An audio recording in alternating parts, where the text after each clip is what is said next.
హోటల్లో దొరికే ఆ గోల్డెన్ కలర్, బయట క్రిస్పీగా లోపల సాఫ్ట్గా ఉండే వడలు మీ ఇంట్లో కూడా అదే టేస్ట్తో చేయొచ్చని మీకు తెలుసా? చాలా మంది ఇంట్లో చేసే వడలు గట్టిగా అవుతాయి లేదా ఆయిల్ ఎక్కువగా పీలుస్తాయి అంటారు. కానీ ఈరోజు నేను చెప్పబోయే చిన్న ట్రిక్ ఫాలో అయితే మీ వడలు కూడా పర్ఫెక్ట్ హోటల్ స్టైల్లో వస్తాయి. కాబట్టి వీడియోను స్కిప్ చేయకుండా ఎండ్ వరకు చూడండి, ట్రై చేయండి. ఫస్ట్ అయితే 3 గ్లాసుల మినపప్పుని మనం 5 గంటల సేపు నానబెట్టుకోవాలన్నమాట. శుభ్రంగా వాష్ చేసుకొని నానబెట్టేసుకోవాలి.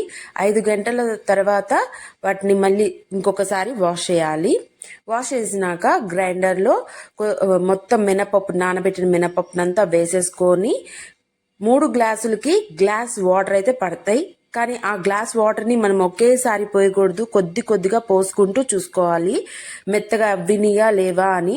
ఎందుకంటే మీరు కొద్దిగా ఎక్కువ పప్పుని మీరు నానబోసారంటే ఆ గ్లాస్ కంటే ఎక్కువ పట్టచ్చు, లేదంటే తక్కువే పట్టచ్చు. కాబట్టి కొద్ది కొద్దిగా వాటర్ పోసుకుంటూ మనం రుబ్బుకోవాలి.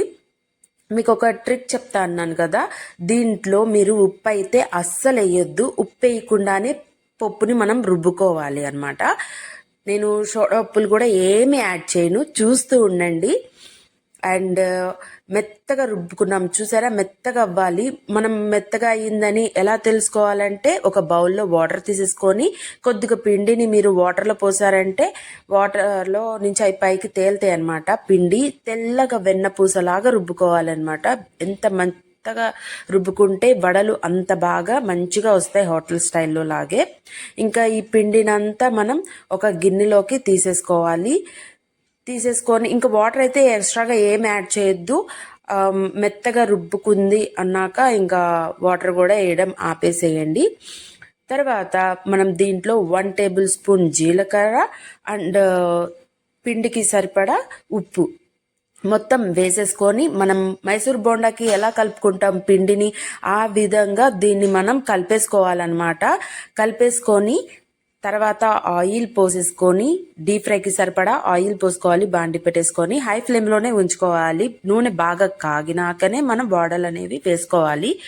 తర్వాత ఒక గ్లాస్లో వాటర్ పోసుకొని ఫస్ట్ వాటర్లో మన చేయిని డిప్ చేసుకొని ఉండగా మినపప్పు ఇందాక మనం రుబ్బు పెట్టుకున్నాం కదా, అది తీసేసుకొని హోల్ పెట్టేసుకొని ఇంకా బాగా కాగిన నూనెలో వేసేసుకోవాలన్నమాట. హై ఫ్లేమ్లోనే పెట్టి మనం బాండీకి సరిపడా ఎన్ని వడలు తగ్గ అన్ని వడలు వేసేసుకోవాలి. వేసేసుకున్నాక ఇప్పుడు మీడియం ఫ్లేమ్లో పెట్టుకోవాలి. అన్ని వడలు వేసేసుకున్నాక మీడియం ఫ్లేమ్లో పెట్టండి, గంట అస్సలు పెట్టద్దు. ఎందుకంటే చూసారా ఇప్పుడు ఎలాగా ఉబ్బిందో, ఇట్లాగా ఉబ్బాలంటే మీరు గంట అస్సలు పెట్టద్దు, మంచిగా ఉబ్బితే. నేనైతే మీరు చూస్తున్నట్లయితే నేను సోడా ఉప్పు అస్సలు యాడ్ చేయలేదు, ఓన్లీ వాటర్ వేసాను. మంచిగా మెదుపుకున్నామంటే మనకి వడలు ఇట్లాగే వస్తాయి యాజ్ ఇట్ ఈజ్.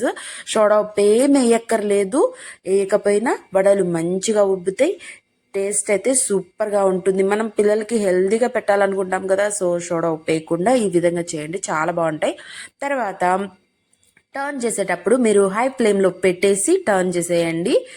మంచిగా ఉబ్బినాయి కదా, ఉబ్బినాక ఇంకా హై ఫ్లేమ్లో పెట్టేసి టర్న్ చేసేసి గోల్డెన్ మనకి హోటల్ స్టైల్లో ఎలా వస్తాయి వడ కలర్ మీకు ఐడియానే ఉంటుంది కదా, అంతవరకు మీరు వీటిని ఫ్రై చేయాలి. హై ఫ్లేమ్లోనే పెట్టి 2 వైపులు తిప్పుకుంటూ మంచిగా గోల్డెన్ బ్రౌన్ వచ్చేంత వరకు మీరు ఫ్రై చేశారంటే, సిమ్లో ఇంకా పెట్టొద్దు ఎందుకంటే ఆయిల్ అనేది పీల్ చేస్తుంది. సిమ్లో పెట్టకుండా హై ఫ్లేమ్లోనే పెట్టారంటే మీకు ఆయిల్ కూడా ఏమీ అబ్జర్వ్ కాదు. సోడా ఉప్పు వేసారంటే ఆయిల్ అబ్జర్వ్ చేస్తుంది.